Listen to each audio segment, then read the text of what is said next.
যুবকেরা, তরুণীরা, বাপেরা, এ নবী পাকের প্রেমিকেরা, আরে এত সহজে আসেন গো।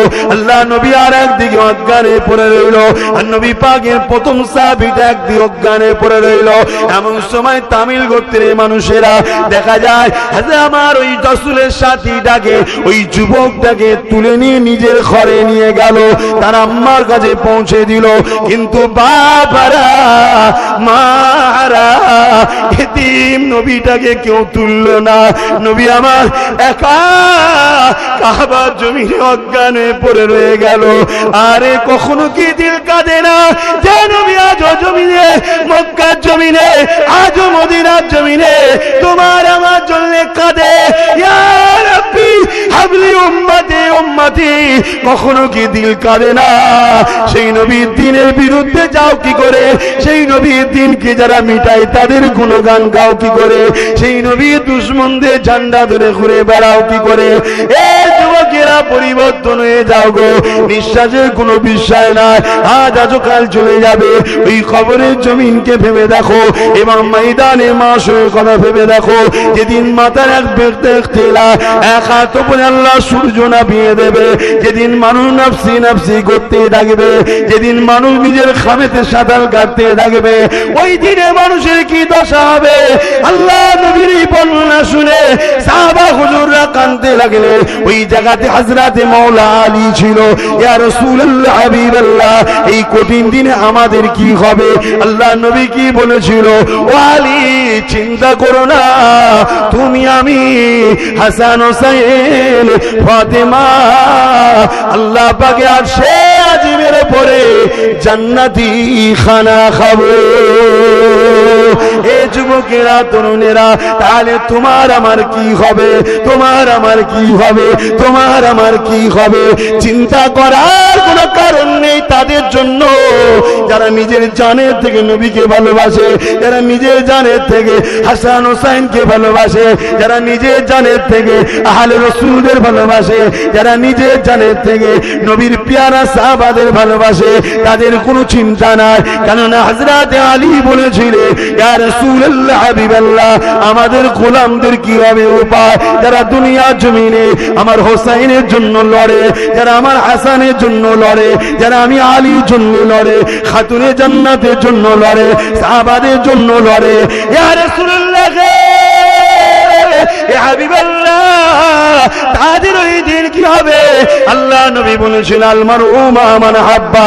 এ বাবা সাহাবারা, এ আলী, মালিক যেখানে থাকে গোলাম সেখানে থাকবে। আমাদের প্রেমিকরাও ওই দিনে আরশ আজিমের উপরে জান্নাতি খানা খাবে।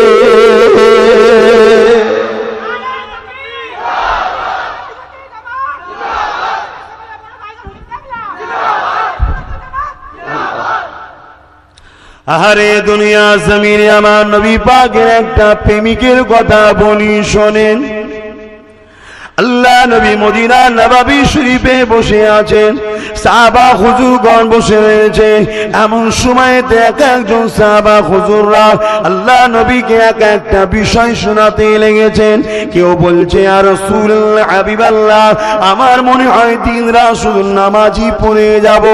আবার কেউ বলতে লাগছে, ইয়া রাসূলুল্লাহ, আমার মনে হয় সর্বসময় আমি এমন করে রোজাটা রেখে যাব। আবার কেউ মনে হয়, ইয়া রাসূলুল্লাহ, হাবিবাল্লাহ, আমার যা মাল আল্লাহ দেবে সর্বসময় দান করে যাব।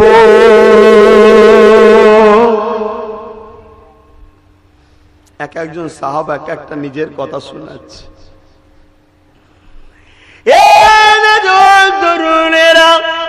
ওই মজলিসে একজন নবীর প্রেমিক ছিল, তিনি বলতে লেগেছে চোখ ভরা পানি নিয়ে, ইয়া রাসূলুল্লাহ, হাবিবাল্লাহ, যদি গোলামকে একটু ইজাজত দেন, হুজুর আমি কিছু কথা বলবো। আল্লাহ নবী ইজাজতটা দিয়ে দিলে গোলাম দাঁড়িয়ে গেল। ইয়া রাসূলুল্লাহ, হাবিবাল্লাহ, আমার তিনটে কাজ বড় ভালো লাগে। নাম্বার 1 কাজ, সর্বসময় আপনার দরবারে বসে বসে বসে ইয়া রাসূলুল্লাহ, হাবিবাল্লাহ, আপনার নূরের চেহারাটা দেখতে দেখতে থাকবো। দ্বিতীয় নম্বর হলো ইয়া রাসূলুল্লাহ হাবিবাল্লাহ, সর্বসময় আপনার পাশে আপনার কদমের নিচে আমি থাকবো। তিন নম্বর হলো ইয়া রাসূলুল্লাহ হাবিবাল্লাহ, আমার যা মাল আল্লাহ দিয়েছে সমস্ত মাল আপনার কদমে হাজির করে দেব। আহা, কেমন প্রেমিক ছিল দেখেন। এটা রাসূলের কথা বলি।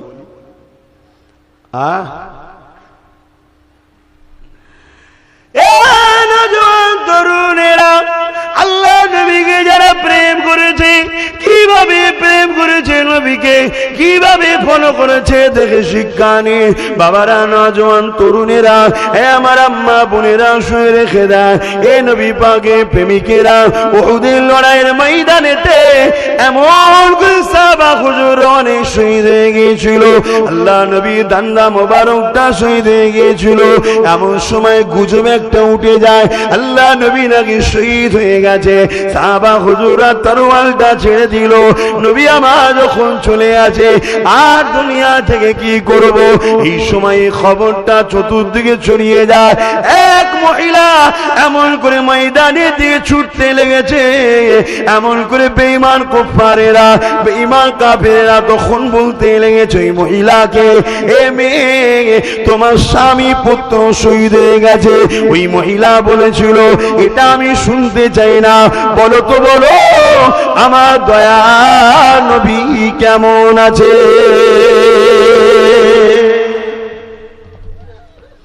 আজ আমাদের কাছে স্ত্রী আগে হয়ে গেছে নবীর থেকে, এজন্য স্ত্রী ধোঁকা দিচ্ছে আমাদের ঘরে। আমাদের কাছে স্বামী আগে হয়ে গেছে নবীর থেকে, এজন্য স্বামীও স্ত্রীকে ধোঁকা দিচ্ছে।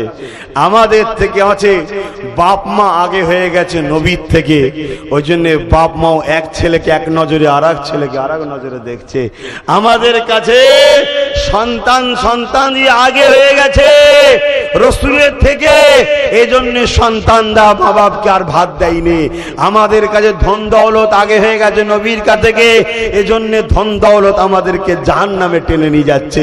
সবার আগে যদি আমাদের কাছে নবী থাকতো, তাহলে ওই ছেলে দেখতে বাপ মার গোলাম হয়ে পড়ে থাকতো, বাপ মার খেদমত করতো।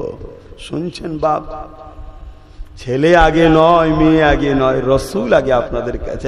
ছেলেরা, তোমাদের বাপ মা আগে নয়, রসুল আগে তোমাদের কাছে। বাপ মা কে অবশ্যই সম্মান করবে রসুলের হুকুম অনুযায়ী, আল্লাহকে খুশি করার জন্য। জোরে বলুন সুবহানাল্লাহ। বাপ মাকে যে বিয়াদবি করবে, আল্লাহ রসুল বলেছে সে আমার কেউ নয়।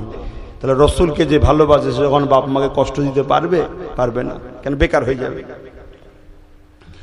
বাবারা, নওজোয়ান তরুণেরা, এ নবী পাকের প্রেমিকেরা, আল্লাহ নবী সাহাবারা নবী পাককে কেমন মহব্বত করেছিলেন, এগুলো তো আমাদের জন্য শিক্ষা। কেন? আল্লাহর কোরআন জানিয়ে দিল, তোমরা ঈমান আনো, ঈমান আনো। যেভাবে সাহাবারা ঈমান এনেছে, সাহাবা হুজুররা কেমন ভাবে ঈমান এনেছে। আল্লাহ নবীর একজন সাহাবী ছিলেন হযরত খুবাইব রাদিয়াল্লাহু তাআলা। খ্রিস্টানেরা তাকে বন্দী করে নিয়ে গিয়েছিল। ওই বন্দী করার পরে এমন করে তাকে শুলিতে যখন চড়ানো হবে, সাহাবা হুজুর থেকে হযরত খুবাইবকে জিজ্ঞাসা করতে লেগেছে, এ খুবাইব, তোমাকে কত সুন্দর না হবে, তোমাকে ছেড়ে দেওয়া হবে, তুমি তোমার ঘরে কি স্ত্রী বউ বাচ্চা নিয়ে থাকবে, আর তোমার জায়গাতে মুহাম্মদ রাসূলকে শুলিতে চড়ানো হবে। নাউযুবিল্লাহ মিন জালিক। হযরত খুবাইবের কথা শুনে চোখে পানি ফেলে কাঁদে আর বলে, এ বেঈমান জাহান্নামী, শুনে রেখে দে, আমরা নবীকে এতটা ভালোবাসি। কেউ যদি বলে খুবাইব রে, নবীর পায়ে কাঁটা ফোটানো হবে, যদি তুমি জান দিয়ে দাও কাঁটা ফোটাবো না, আমরা আমাদের জান দিয়া পছন্দ করব, আমার নবীর পায়েতে কাঁটা ফোটানো পছন্দ করি না। আরো জোরে বলুন সুবহান। মহব্বত আছে, এই জন্যই তো আমরা ঠকছি। এখনো সময় আছে, ফিরে আসো।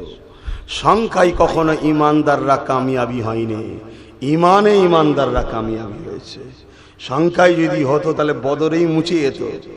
বদরে কামিয়াবি হয়েছে ইমানে, সংখ্যায় নয়, ইমানে কামিয়াবি। আজ আমরা কি করছি? হারাম ইনকাম করার সময় একবার কবরের কথাও মনে পড়ে না, নবীর কথাও মনে পড়ে না। যে হারে আমার নবী 3 দিন পেটে পাথর বেঁধেছিল আমাদের জন্য, যাতে করে আমরা গরিব হলে যাতে হারাম খাবার সময় ভাবি যে আমার রসুলের পেটে 3 দিন পাথর বেঁধেছিল না, আমি খাবো না। আল্লাহ কার বাড়িতে খাবার অভাব দিয়েছে? আজ মুসলমানের ছেলে মুসলমানের মেয়ে সুদ নিচ্ছে, বন্ধন লোনের সুদ। আর একদল বক্তা মুলি সাহেব, পীর সাহেব, বেরিয়েছি সব বিষয়ে কথাও বলেনি, শুধু বলে আমায় মুসাফা করে টাকা দে, যা পারিস কর, তোকে সার্টিফিকেট দেবো, জাহান্নামে চলে যায়, এই জান্নাত চলে যাবে। এ আছে না? মনে রাখবে না, অত সহজ নয়। আমার রাসূল পাক সাল্লাল্লাহু আলাইহি সাল্লাম বলেছেন সুদ এত মারাত্মক, 70টা সুদের গুণের কি বলে শাস্তি আছে, 70টা সুদের শাস্তি, 70টা পাপ কা সুদের। তার মধ্যে নম্বর 1 হলো যে সুদ লাই সে ঘোষণা দিচ্ছে আমি আল্লাহর সাথে নবীর সাথে যুদ্ধ করব। শুনছেন ভাই? পীর সাহেবের মুড়ি সুদ খায়, পীর সাহেব জেনেও কিছু বলে না, অথচ পীর সাহেব বলছে আমি নবী প্রেমিক। মৌলানা সাহেবের ভক্ত মুরিদ সুদ খায়, মৌলানা সাহেব জানার পরেও কিছু বলে না, বলছে আমি অত নবীর প্রেমিক। না বন্ধু, যে সুদ খাই সে ঘোষণা দিচ্ছে আমি নবীর সঙ্গে যুদ্ধ করব, আল্লাহর সঙ্গে যুদ্ধ করব। বলছে তুমি বলবে আমি তো খাই না, আমার মুরিদ খায়। তোমার মুরিদ খায় যখন, তোমার অনুসারী যখন খায়, তুমি প্রতিবাদ করো, না শুনলে তাকে তোমার মুরিদের খাওয়াতে বাধ্য দাও, দূর হয়ে যা, একদম দরবারে আসবি না। কেন? তুমি যদি না তাড়াও, তার যদি সাথ দাও, তার মানে কি সে আল্লাহ আল্লাহ রসুলের সঙ্গে যুদ্ধ করবে বলেছে, আর তুমি তার সাথ দেবে বলেছো। অজে কি অসুবিধা হচ্ছে? হ্যাঁ, অসুবিধা হচ্ছে।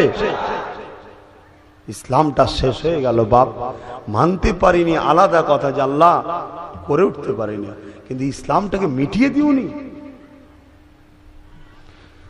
আরে সাহাবা হুজুররা কত কষ্ট করেছিলেন।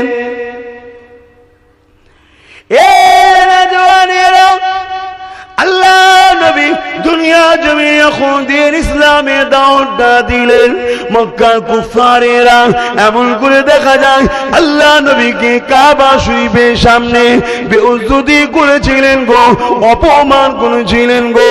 এই কলেমা তোমার মালদা জমিনে এতটা সহজে আসে গো, এই দাড়ি টুপি তোমার মালদা জমিনে এতটা সহজে আসে গো। আজ আমি আব্বাস সিদ্দিকী দামি দামি গাড়ি নিয়ে আগে পিছু লোক নিয়ে ঘুরে বেড়ায়, আল্লাহ নবীর গোলামি করি, তাই আল্লাহ পা মর্যাদা দিয়েছে। কিন্তু এত সহজে পৃথিবীর জমিনে আল্লাহ পাকের তাওহীদ এবং নবীর রিসালাতটা প্রচার হয়নি গো। ইতিহাসে পাতা খুলে দেখে নাও, আল্লাহ নবী এমন করে মক্কার জমিনে যে যখন দাওয়াত দিলে, মক্কার আবু জেহেল আল্লাহ নবী নূরের গাড়িতে তামাচা মেরে দিলেন। নবী আমার কান্দে কান্দে, বাবার মা খারায় তিম নবী ঘরে আমার এসে কান্দতে লাগলে। পরের দিন আবার যেতে লাগলে, কেউ মানতে চাই না। আল্লাহ নবী এমন সময় একটা যুবককে দেখতে পেল। এ আল্লাহ পাকে বান্দারে, তুমি কি আমার কথা মেনে নেবে?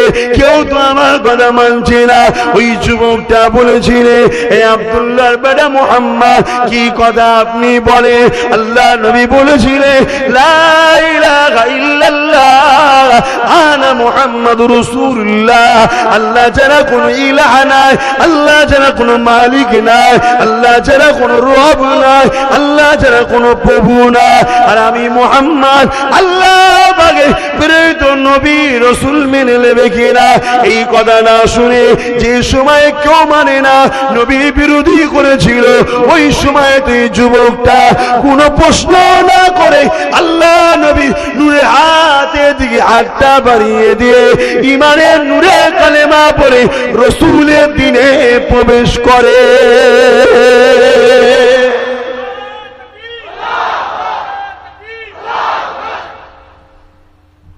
কেউ আর নেই, সবে একজন এসেছে। পরের দিনে রাসূল সেই নতুন ব্যক্তিটাকে নিয়ে কাবা শরীফের পাশে দাঁড়িয়েছে। তোমার একটা সুনাম আছে, চলো তুমি প্রচার করবে একটু। কেন যে ব্যক্তি, যে যুবকটার কথা বলছি, সেই যুবকটা অ্যাকচুয়ালি মিল্লাতে দ্বীনে ইব্রাহিম আলাইহিস সালামের উপরে ছিল, কুফরির মধ্যে নয়। খুব ভালো করে বুঝবেন। অনেকে ভুলভাল বকে সাহাবা হুজুরদের সম্বন্ধে, নাউজুবিল্লাহ। সাহাবা হুজুরদের মধ্যে অনেক বুজুর্গ ছিলেন যারা ইব্রাহিম আলাইহিস সালামের দ্বীনের উপরে ফলো করতেন, তারাও ঈমানদার জান্নাতি। কিন্তু আমার নবী আসার পরে যারা নবীকে অস্বীকার করে নিল তারা জাহান্নামী হয়ে গেল, সঙ্গে সঙ্গে কাফের হয়ে গেল। আর নবীকে যারা মেনে নিল তারা আবার সঙ্গে সঙ্গে মুহাম্মদ রসুলের ছাত্র হয়ে গেল। কথা বুঝাতে পারছি? সবাই বুঝছেন তো বাপ ভাইরা?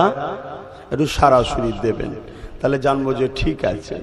350 কিলোমিটার দূরে আপনাদের কাছে এসেছি, যদি ভালোবাসা পাই তবেই তো আসা যাওয়া থাকবে। তো ভাইয়েরা আমার, পরের দিন ওই যুবকটাকে সাথে করে লিগে, চলো বাবা তুমি চলো। সমস্ত লোককে ডেকেছে, সব জড়ো হয়েছে। আল্লাহ নবী যুবকটাকে বলছে, তুমি একটু এদেরকে বলো, বুঝাবার জন্য বলছি। আমি একটা ডাক্তার দেখিয়েছি, ডাক্তারটা আমার রোগটা তার হাতে শেফা হয়েছে। আমি 10 জনকে বললে কিন্তু বিশ্বাসটা একটু জন্মাবে, ঠিক না? পেশেন্ট তো ইমানের ডাক্তার আমার রসুল পাক সাল্লাল্লাহু আলাইহি সাল্লাম, জোরে বলুন সুবহানাল্লাহ।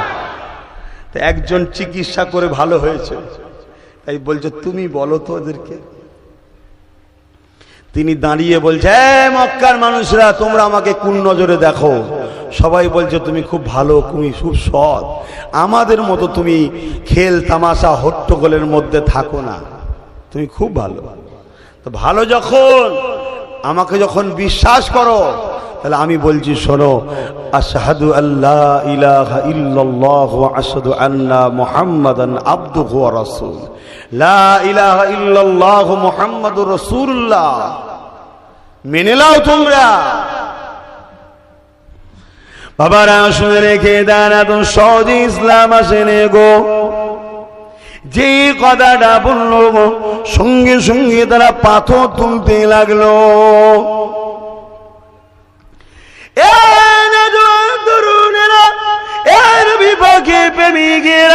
আল্লাহ নবীর পাশে ওই যুবকটা দাঁড়িয়ে যখন এই কথাটা বললো, সঙ্গে সঙ্গে পাথরটাকে নিয়ে তারা চতুর্দিক থেকে ওই যুবকটার উপরে পাথর নিক্ষেপ করতে লাগলো। যেখানে যেখানে পাথরে আঘাত লেগেছে রক্ত বেরোতে লাগলো। ফেটে গিয়ে রক্ত এত বেরিয়েছিল, আল্লাহ জমিনের উপরে দ্বীনের প্রচারের জন্য সর্বপ্রথম যার খুন বেরিয়েছিল, সেই খুনটা ফুরফুরা পীর আবু বকরের গায়ে রয়েছে। ওই খুনটা আলহামদুলিল্লাহ অহংকার নয়, আমারও গায়ে রয়েছে।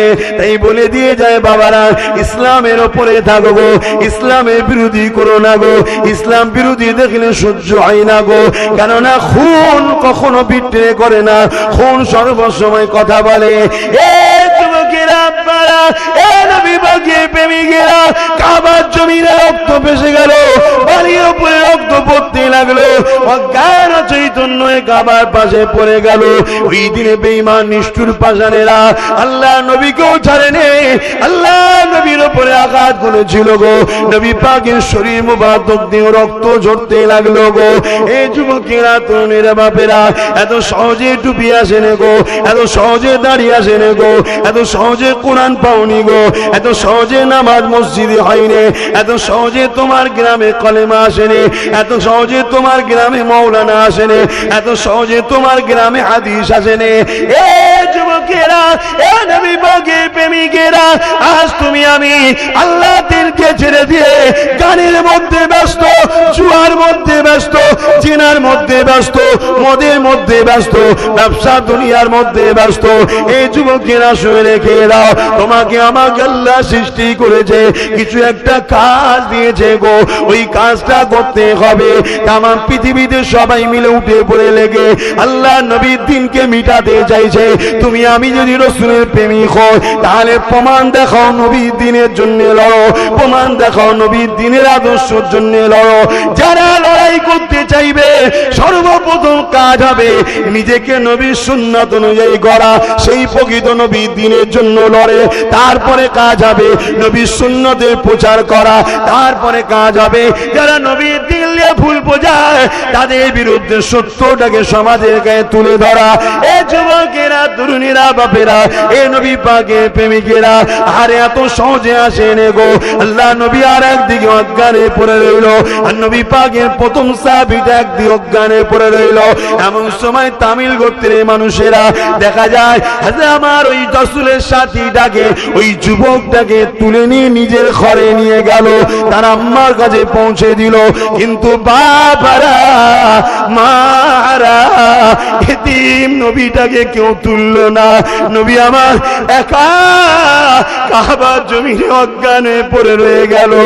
আরে কখনো কি দিল কাঁদে না যে নবী আজও জমিনে, মক্কার জমিনে, আজও মদিনার জমিনে তোমার আমার জন্য কাঁদে, ইয়া রাব্বি হাবলি উম্মতি উম্মতি। কখনো কি দিল কাঁদে না? সেই নবীর দ্বীনের বিরুদ্ধে যাও কি করে? সেই নবীর দ্বীনকে যারা মিটায় তাদের গুণগান গাও কি করে? সেই নবীর দুশমনদের ঝান্ডা ধরে ঘুরে বেড়াও কি করে? এ যুবকেরা, পরিবর্তন হয়ে যাও গো। নিঃশ্বাসের কোনো বিশ্বাস নাই, আজ আজও কাল চলে যাবে। ওই খবরের জমিনকে ভেবে দেখো এবং ময়দানে মাসের কথা ভেবে দেখো। যেদিন মাথার এক ব্যক্তিলা এক হাত উপরে আল্লাহ সূর্য নামিয়ে দেবে, যেদিন মানুষ নাফসি নাফসি করতে থাকবে, যেদিন মানুষ নিজের খামেতে সাঁতার কাটতে থাকবে, ওই দিনে মানুষের কি দশা হবে? আল্লাহ নবীর বর্ণনা শুনে সাহাবা হুজুররা কাঁদতে লাগলেন। ওই জায়গাতে হযরতে মাওলা আলী ছিল। ইয়া রাসূলুল্লাহ, হাবিবাল্লাহ, এই কঠিন দিনে আমাদের কি হবে? আল্লাহ নবী কি বলেছিল? ও আলী, চিন্তা করো না, তুমি আমি হাসান হোসেন ফাতেমা আল্লাহ পাকে আরশে আজিমের পরে জান্নাতি খানা খাবো। এ যুবকেরা, তরুণেরা, তাহলে তোমার আমার কি হবে? তোমার আমার কি হবে? তোমার আমার কি হবে? চিন্তা করার কোনো কারণ নেই তাদের জন্য যারা নিজের জানের থেকে নবীকে ভালোবাসে, যারা নিজের জানের থেকে হাসান হোসেনকে ভালোবাসে, যারা নিজের জানের থেকে আহলে রাসূলদের ভালোবাসে, যারা নিজের জানের থেকে নবীর পেয়ারা সাহাবাদের ভালোবাসে, তাদের কোনো চিন্তা নাই। কেননা হযরতে আলী বলেছিলেন, ইয়া রাসূলুল্লাহ, হাবিবাল্লাহ, আমাদের গোলামদের কি হবে উপায়? যারা দুনিয়া জমিনে আমার হোসেনের জন্য লড়ে, যারা আমার হাসানের জন্য লড়ে, যারা আমি আলীর জন্য লড়ে, খাতুনে জান্নাতের জন্য লড়ে, সাহাবাদের জন্য লড়ে, ইয়া রাসূলুল্লাহ, ইয়া হাবিবাল্লাহ, তাদের ওই দিন কি হবে? আল্লাহ নবী বলেছেন, আল মারউ মা মান হাব্বা। এ বাবা সাহাবারা, এ আলী, মালিক যেখানে থাকে গোলাম সেখানে থাকবে। আমাদের প্রেমিকরাও ওই দিনে আরশে আজিমের উপরে জান্নাতি খানা খাবে।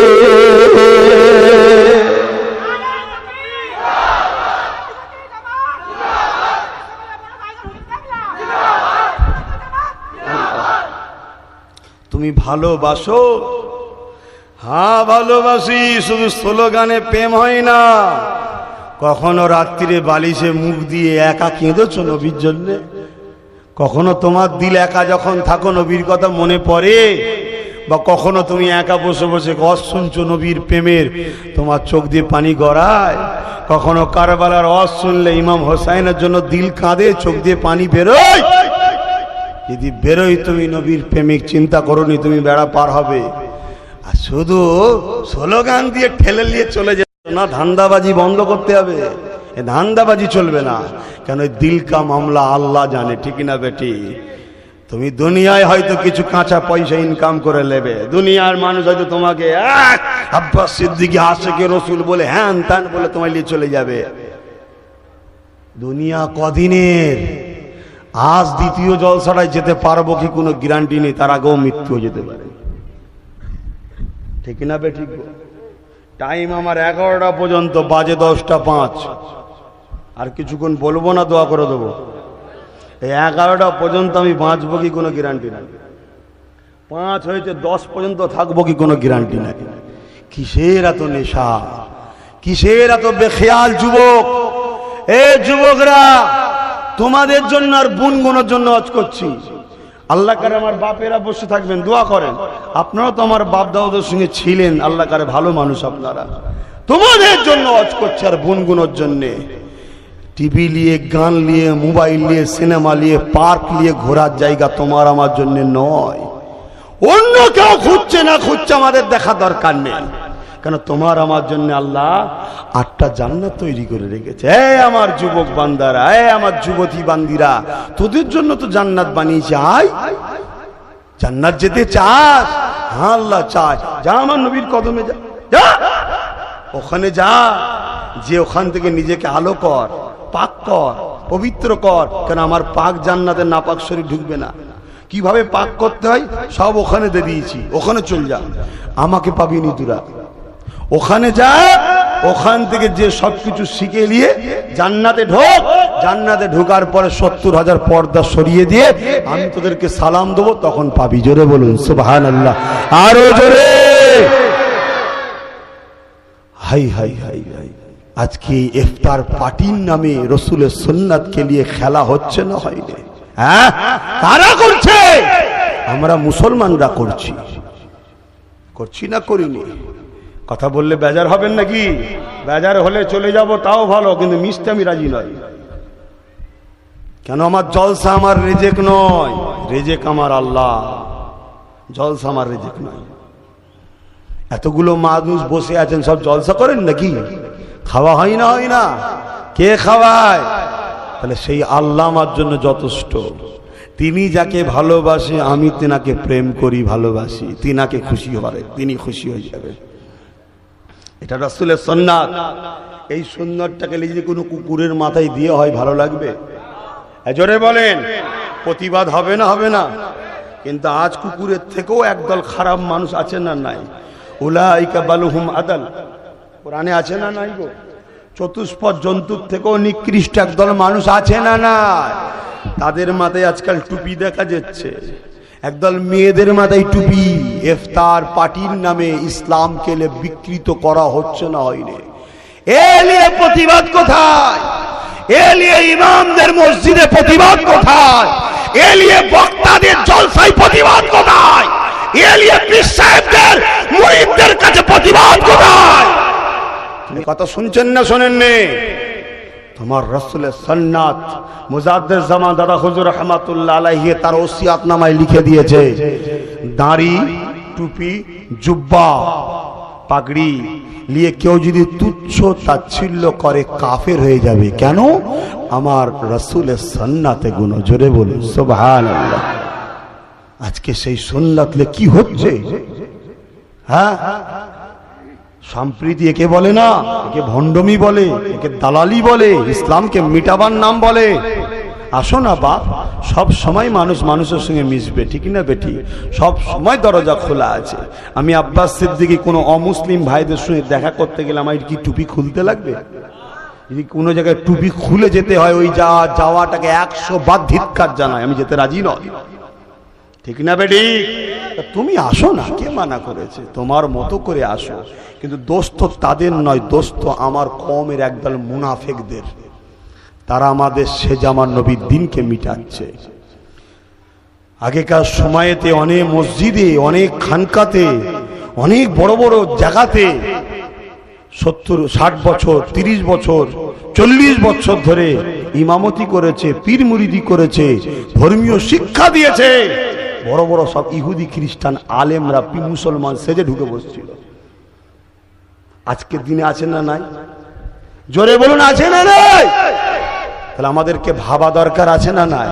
সারা দুনিয়া যেখানে আমার ধর্মকে মিটাচ্ছে, সারা দুনিয়া যেখানে ইসলামের বিরুদ্ধে লড়াই করতে চাইছে, সারা দুনিয়ায় যেখানে বোরখা নিয়ে, মসজিদ নিয়ে, আযান নিয়ে, হজ নিয়ে, ইসলামিক কালচার নিয়ে বিরোধী চলছে, চীনে কোরআনকে বাজব করা হচ্ছে, প্যালেস্তাইনে মসজিদে আকসার উপরে অত্যাচার হচ্ছে, সব জায়গাতে অত্যাচার হচ্ছে, সেখানে আজকাল আবার একদল বেরিয়েছে, তুমি ওখানে যাবে না, তুমি ওর কাছে যাবে না, তুমি ওর কাছে জানতে হবে না। তাহলে জানতে হবে এর মধ্যেও কিছু গন্ডগোল আছে না নাই। আমাদেরকে এই মুহূর্তে এক মুঠো হওয়া দরকার আছে না নাই, বোঝার চেষ্টা করেন। বাপেরা আমার, অনেক কষ্ট করে ইসলাম এসেছে বাপ, এত সহজে আসেনি। ভাইরা নওজওয়ানেরা, যে যুবকটা কথা বলছিলাম, আল্লাহ নবী নূর নবীর পাশে দাঁড়িয়ে এমন করে নবী পাকের কালেমা সাক্ষী দিতে লেগেছে কাবা শরীফের পাশেতে। এ যুবকেরা, ওই যুবকটার নাম সবাই আমরা জানি, কি নাম একটু আওয়াজ দিয়ে বলবেন? একটু আওয়াজ দিয়ে বলতে বললাম, হযরত আবু বকর সিদ্দিক। আগে যে মানুষটার কথা বললাম, ইয়া রাসূলুল্লাহ, আমার তিনটে জিনিস ভালো লাগে, ওই মানুষটার নাম কি? আবু বকর সিদ্দিক। এই যুবকেরা, আবু বকর সিদ্দিক আল্লাহ নবীকে চেয়েছিল তো চেয়েছিল, সবসময় নবীকে দেখতে চায়। আমার আল্লাহ এত সুন্দর জায়গা করে দিল যেখানে আবু বকর আর নবী থাকবে, অন্যজন থাকবে না। কখন করে দিল? যখন মক্কা থেকে ইয়াসরিবে হিজরতে গেল, ওই গুহার মধ্যে ঢুকে গেল। এই যুবকেরা, ওই গুহার মধ্যে দেখা যায় আল্লাহ নবী রয়েছেন, আবু বকর সিদ্দিক রয়েছে, অন্য কেউ নাই। আল্লাহ নবী কেমন করে? হযরত আবু বকর সিদ্দিক বলেছিলেন, ইয়া রাসূলুল্লাহ, হাবিবাল্লাহ, হুজুর আপনি একটু দাঁড়িয়ে যান, আমি গুহার মধ্যে আগে ঢুকি, কেননা এই পাহাড়ি এলাকার গুহা, মানুষ যাতায়াত করে না, কি হয়ে আছে না আছে। হযরত আবু বকর সিদ্দিক ওই গুহার মধ্যে আগে ঢুকে গেল। যতগুলো ছিদ্র ছিল পাগড়ি দিয়ে, জামা দিয়ে ওই ছিদ্রগুলোকে বন্ধ করে দিল। একটি মাত্র ছিদ্র খালি ছিল, এদিকে দিবার মতো কোনো কাপড় নাই, কোনো জিনিস নাই। হযরত আবু বকর সিদ্দিক নিজের পায়ের গিরল দিয়ে ওই গুহার ভেতরে গর্তটার মুখটা চেপে ধরলো। আল্লাহ নবীকে ডাক দিলে, নবী পা ভেতরে তাশরীফ রাখলে। আল্লাহ নবী বললেন, আবু বকর, অনেকটা হেঁটে এসেছি। আল্লাহ নবী আবু বকরকে বসতে বললে। আবু বকরের কোলে মাথা দিয়ে নবী আমার একটুখানি চোখকে মুছলেন। ওই আবু বকর বলেছিল, হুজুর আপনাকে এক নজরে দেখতে ভালো লাগে, এখানে আর ডিস্টার্ব করার কেউ নেই। আমার আল্লাহ এই মঞ্জিলটাকে কবুল করে নিয়েছে। ওই জায়গাতে আবু বকর নবী পাককে একভাবে দেখতেছে। প্রেম করুন, একদিন দেখবেন রাত্রিরে আপনার দয়ার নবী, আমাদের দয়ার নবী আপনাকেও দেখাতে দিয়েছে। জোরে বলুন সুবহানাল্লাহ। আর নবীকে একবার দেখলে কি হয়? কি গো, ঘুমিয়ে পড়লেন নাকি? নবীকে একবার দেখলে কি হয়?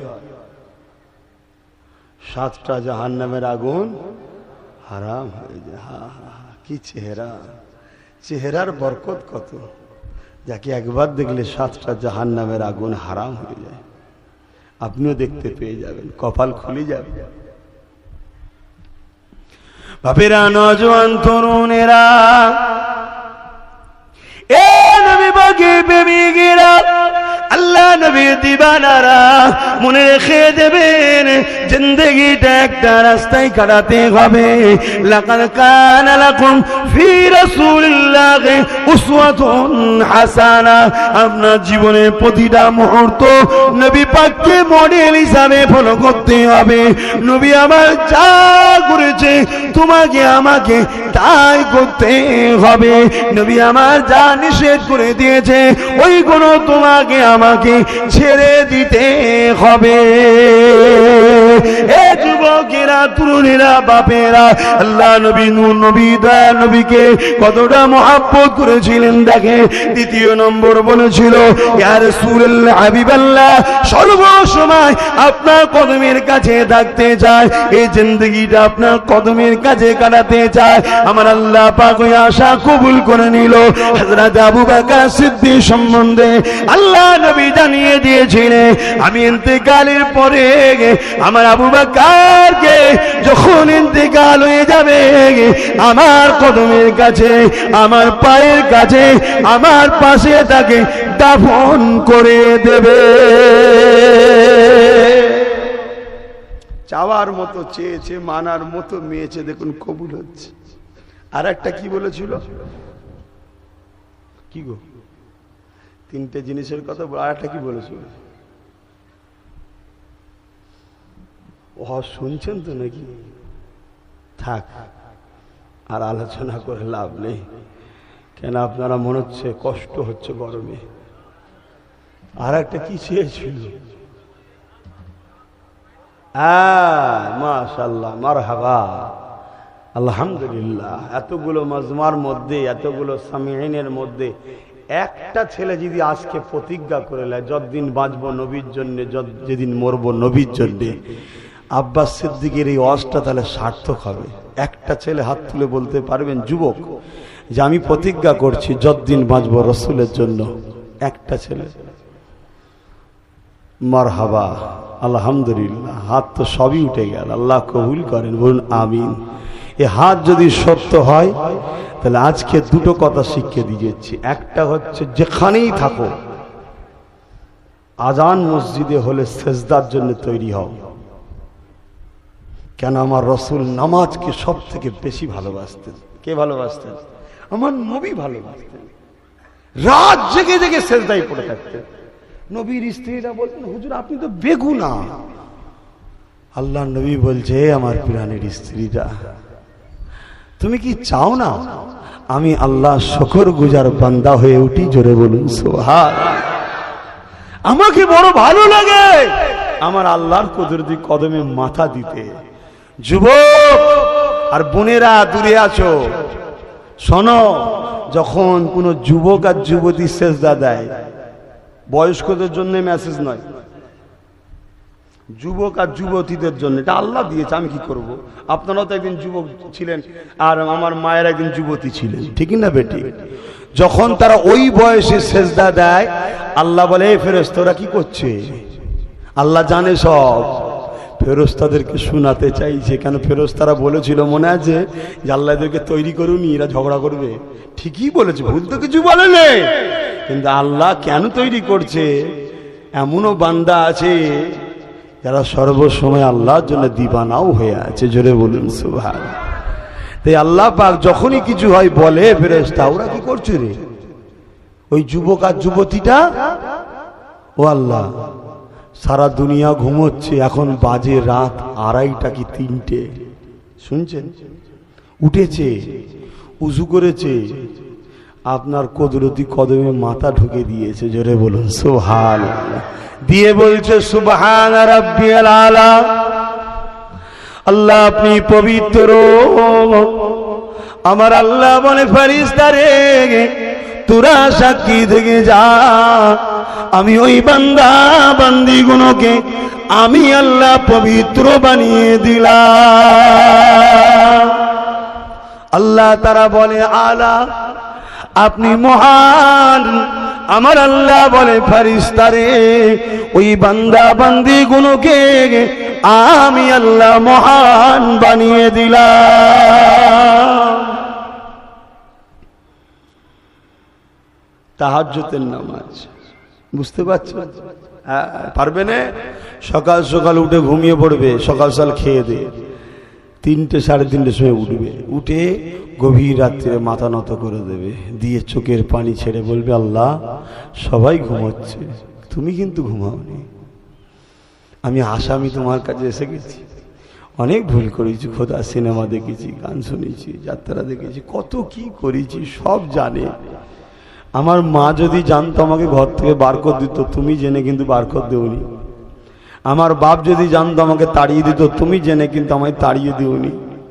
মালিক, তুমি যদি আমায় দয়া না করতে তাহলে এত ভালোবাসলে কেন? তাড়িয়ে দিওনি কেন?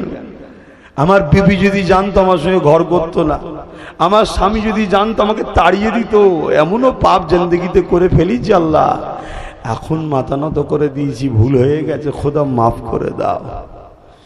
আমার আল্লাহ বলেন, আমার রহমতের দরিয়ায় জোশ মেরে উঠে আমি আর নিজের রাগ, নিজের মিজাজ, কুদরতি রাগ সব কিছু ঠান্ডা হয়ে যায় বান্দার জন্য, আমার রহমতের দরিয়া জোশ মেরে উঠে মাফ করে দিয়ে থাকি। জোরে বলুন সুবহানাল্লাহ। ওই গভীর রাত্রে যখন কোন বান্দা বান্দি মাথা নত করে, আমার আল্লাহ বলে, ফেরেশতারে এরা হলো আমার খাস বান্দা বান্দি। জোরে বলবেন না সুবহানাল্লাহ। আমি দুনিয়ায় পানি দিই এদের জন্য, আমি নাই আল্লাহ আসমানটাকে তামার মতো লুহা করে দিতে পারি। জমিন আমি আল্লাহ আগুনের বিছানা করে দিতে পারি। ওই যুবকগুলোকে যখনই দেখি, যখন ওই যুবতীগুলোকে দেখি যারা রাত্রি উঠে মাথা নত করে, তখন আমি আল্লাহ তাদের খাতিরে আর এই পৃথিবীর উপরে আযাব দিই না। জোরে বলুন সুবহানাল্লাহ। তোমরা মনে করছো খুব আরামে আছি, না বন্ধু, আজও কিছু যুবক যুবতী আছে, আল্লাহওয়ালা আছে, তারা রাত জেগে তাহাজ্জুদ পড়ে কাঁদে বলে তোমরা পাও এখনো।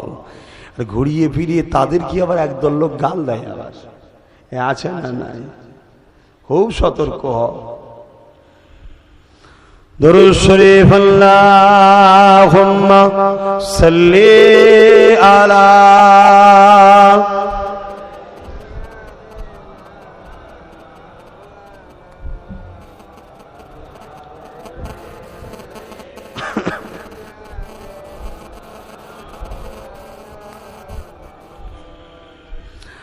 आने वालों ये तो बताओ शहर मदीना कैसा है। आने वालों ये तो बताओ शहर मदीना कैसा है। सर उनके कदमों में रख कर झुक कर जीना कैसा है। आने वालों ये तो बताओ शहर मदीना कैसा है। गुंबद खजरा के साए में बैठ के तुम तो आए हो। गुंबद खजरा के साए में बैठ के तुम तो आए हो। उस साए में रब के आगे, उस साए में रब के आगे सिजदा करना कैसा है। आने वालों ये तो बताओ शहर मदीना कैसा है। अल्लाहुम्मा सल्ली अला मौलाना मुहम्मद व अला आली। আমার বাপেরা ভাইরা, আসার ডেট আছে, যাবার কিন্তু কোনো ডেট নাই। যখন খুশি আল্লাহ ডেকে নেবে, চলে যেতে হবে। লোভ লালসা বেশি ভালো নয়। যতটুকু আল্লাহ দিয়েছে শুকরিয়া আদায় করে আল্লাহ দাসত্ব করো। তাহলে যারা বললেন যতদিন বাঁচবো নবীর জন্য, যতদিন মরবো নবীর জন্য, তাদের কাছে আমার নবীর একটা কাজ বলে গেলাম, যেটা নবী খুব পছন্দ করতেন। এই তাহাজ্জুদ নাও পড়তে পারেন, চেষ্টা করবেন কমসে কম 5 ওয়াক্তটা তো হবে নাকি? কথা বলো। তুমি তো প্রথম হাত তুলেছো, বলো কি বলছো? নামাজ কার জন্যে? রাসূলের ভালোবাসায়, নবীর শিক্ষায়। কিন্তু নামাজটা কার জন্যে? আল্লাহর জন্য। সিজদা আল্লাহর জন্য, রুকু আল্লাহর জন্য, তাসবিহ আল্লাহর জন্য। কিন্তু এই নামাজটা আমার রাসূল আমাদেরকে তোহফা দিয়ে গেছে। আল্লাহর দিদারে গিয়ে নামাজ এনেছে আমাদের জন্য গিফট। হযরতে মুসা আলাইহিস সালাম, যুবকদের জন্য আরেকটা কথা বলি, আর বোনগুনোর জন্য শোনো। বাপেরা তো আশা করছি পড়ে সব নামাজ, বাপ মারা তো পড়ে, তাই তো নাকি গো? তবে মেয়েদের জন্য আরেকটা কথা বলে যাব, আগে বলে দিই, ভুলে যাব। সেটা হলো পর্দা। বড় দুঃখ আপনাদের মালদার নারীরা, মাফ করবেন, খারাপ নেবেন না।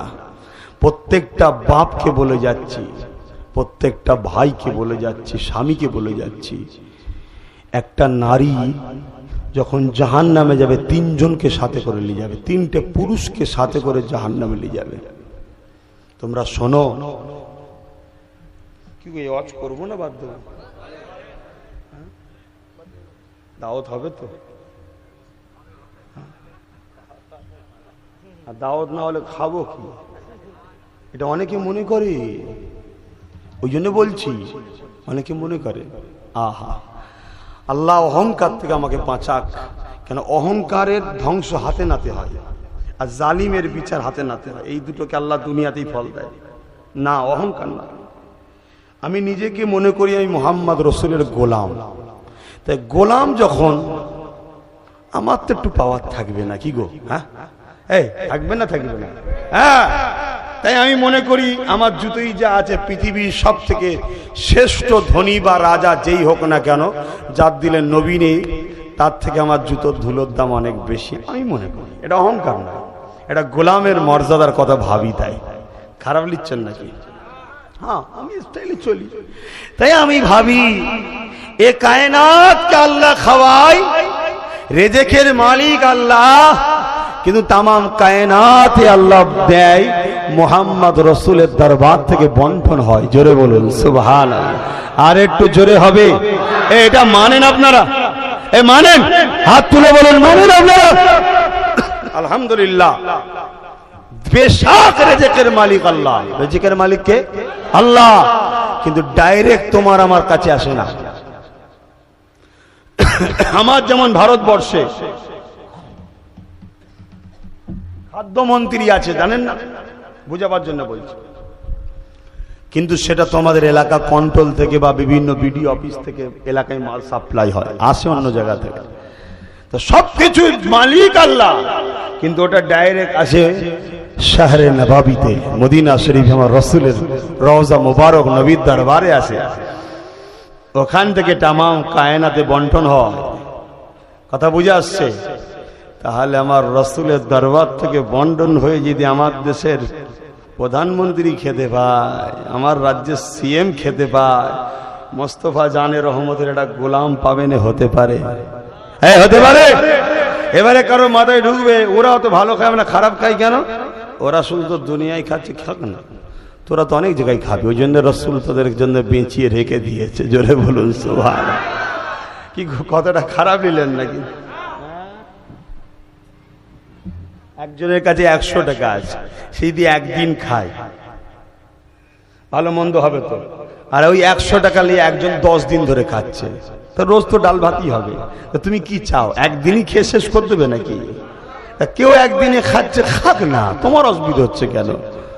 আর কায়ামতের দিন গরিবদের কত সুন্দর দরজা, গরিবদের ঘরে আল্লাহ বলবে হিসাব দে, ফেরেশতাদের বলে গরিবরা বলবে এ ফেরেশতারা হিসাব আবার কিসে, হিসাব আবার কিসে, দুনিয়ায় মালই তো আল্লাহ দেয়নি, হিসাব কি দেবো?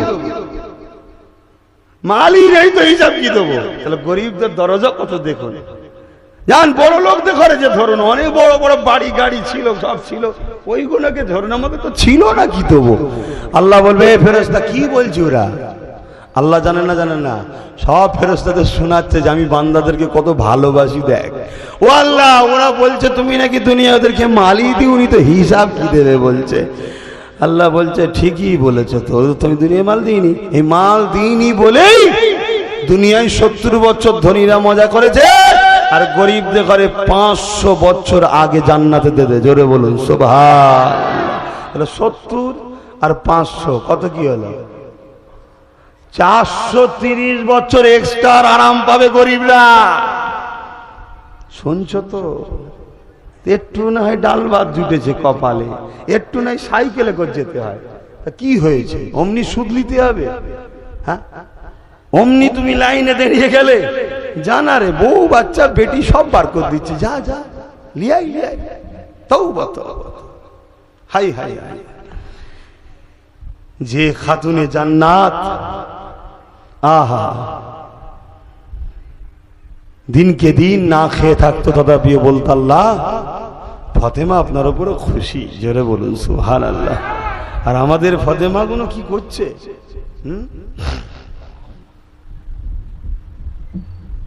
ভাইরা আমার, যেতে হবে। দেখেন ঘুরে, এবার ঘুরে দেখলেন না কি অবস্থা, দেখেন না, হ্যাঁ সব তেল কেটে যাবে। মাঝে মাঝে শোবেন কবরে, ঘরে শুয়ে ডান দিকে মুখ করে পা দুটোকে লম্বা করতে, বুকের এখানটা বেঁধে চোখটা মুজে ভাববেন আমি মরে গেছি। ভেবে দেখেন তো, আপনার বিবি কোথায়, আপনার স্বামী কোথায়, আপনার শ্বশুর কোথায়, আপনার শাশুড়ি কোথায়, আপনার ছেলে কোথায়, আপনার বাপ কোথায়, আপনার মা কোথায়, আপনার ছেলে কোথায়, সব ভেবে দেখেন তো। 3 দিন 4 দিন যেটা চোখের সামনে দেখা যেতে যাবে সব ভুলে যায়, ঠিক না বেটি? আর ওইখানে তোমাকে জ্ঞাদন খেতে হবে।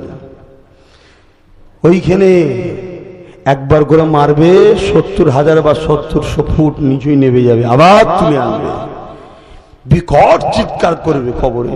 আল্লাহ বলবে, ফেরেশতা বলবে, ওগো আল্লাহ আমার মায়া লাগছে, এত জোর কাঁদছে। আল্লাহ কানে কালা করে দেবে পেট, আবার পিটানি চলবে। চোখে দেখতে পাচ্ছে ছটফট করছে, চোখও কানা করে দেবে, পিঠে যা শুধু। কি ভাবছো জীবনে এইটা কি করে হয়? এই অন্যায় হচ্ছে, অন্যায় হচ্ছে, হ্যাঁ নেমো খারাম। আল্লাহ দিয়া চোখ দিয়ে আল্লাহর বিরুদ্ধে কাজ করি, আল্লাহ দিয়া কান দিয়ে আল্লাহর বিরুদ্ধে কাজ করি, আল্লাহ দিয়ে হাত দিয়ে আল্লাহর বিরুদ্ধে কাজ করি, আল্লাহ দিয়া পা দিয়ে আল্লাহর বিরুদ্ধে কাজ করি। নেমো খারামি করবে, আল্লাহ ছেড়ে দেবে? এরপরও আল্লাহ বলেছে, যুবক যুবতী, এ বান্দা বান্দি, যতই গুনাহ করিস না কেন, 1 পৃথিবী 2 পৃথিবী 4 পৃথিবী 10 পৃথিবী, আমি আল্লাহর রাগ নেই তোদের উপরে। ফিরিয়ে আয়, তওবা কর, তওবা কর, নত হ, ক্ষমা চা। যে নত হয় না, ক্ষমা চাই না, ওদের উপরে আল্লাহর রাগ। ভুল তো মানুষ করবে, তাই তো আল্লাহ বলছে আমার নাম গফুর, আমার নাম গফফার। কিন্তু আফসোস লাগে, এই সব মাহফিলগুলো হলো একদল ছেলেরা এসে বসতে চাই না। আমাদেরই ছেলে ওখানে বসে কি করবে? এই সব ফকির সাহেব গুনে আসবে, হজ করে, বাবারা বাবারা নামাজ পড়, রোজা রাখ, হজ কর, ওখানে যে কি করব? এই শয়তানগুলোকে দেখে বেশি মায়া লাগে, এদের কি দশা হবে। আর এগুলো ভুল হয়েছে, তারপরেও জুটেছে। এখন মনে মনে মনে মনে সব দিলটা কাঁদছে না, কাঁদছে না? কথা বলো, মনের মধ্যে ভয় ঢুকছে না, ঢোকে নে? সূরা রহমানের মধ্যে আল্লাহ বলছে, ওয়ালিমান খাফা মাকাম রাব্বিহি জান্নাতান, যারা আমাকে ভয় করে আমি আল্লাহ তাদেরকে 2টো করে জান্নাত দিই। জোরে বলুন সুবহানাল্লাহ, আরো জোরে বলবে না? তাহলে আমার আম্মা বোন বাপ ভাইরা ভুল হয়েছে, কিন্তু এখন ভয় হচ্ছে। তাহলে কপাল ভালো না খারাপ আমাদের? হ্যাঁ, কিন্তু এরপরেও যারা ধরা দেয় না, কোনদিন তওবা করবে না, কোনদিন ফিরে আসবে না, কোনদিন হক ওলিদের দরবারে যাবে না, কোনদিন আলেমে হাক্কানীদের সোহবতে বসবে না, মুজাদ্দিদ জামানকে পিয়ার করবে না, ওলি আউলিয়াদের কাতারে থাকবে না, তাদের দেখে আফসোস হয় যে হাই রে হাই রে হাই রে, এদের কি হবে দশা। ভুল মানুষের হয়, পরিবর্তন হও। তাই আমি আশা রাখবো আমার যুবক ভাইরা, আমার বোনেরা, নামাজ যেন কাজা না হয়। যেখানেই থাকো, মসজিদ যদি দূরে হয়, যেতে গিয়ে তোমার সময় লাগছে, এটা কাজে ব্যস্ত আছো, ওখানেই মুসাল্লা বিছিয়ে দাও। আল্লাহ আকবার। আর যখন ফ্রি সময় থাকবে, জামাতে পড়ো, 27 গুণ সব বেশি। কাজা করো না। ঘুম ভাঙেনি, ঘুম ভেঙেছে, ওঠো, শরীর নাপাক থেকে গোসল করো, উযু করো, তখনই নামাজ পড়ো। শুনছেন না? মশলা বেশি দেবেন না। মশলা দিয়ে দিয়ে আর তরকারি খাবার মতো উপায় নেই, এত মশলা মেরেছে। মশলা দেবেন না। আল্লাহর দাসগুণ আল্লাহর দিকে ফিরে আসুক, আল্লাহর দিকে ফিরে আসুক, আল্লাহর দিকে ফিরে আসুক।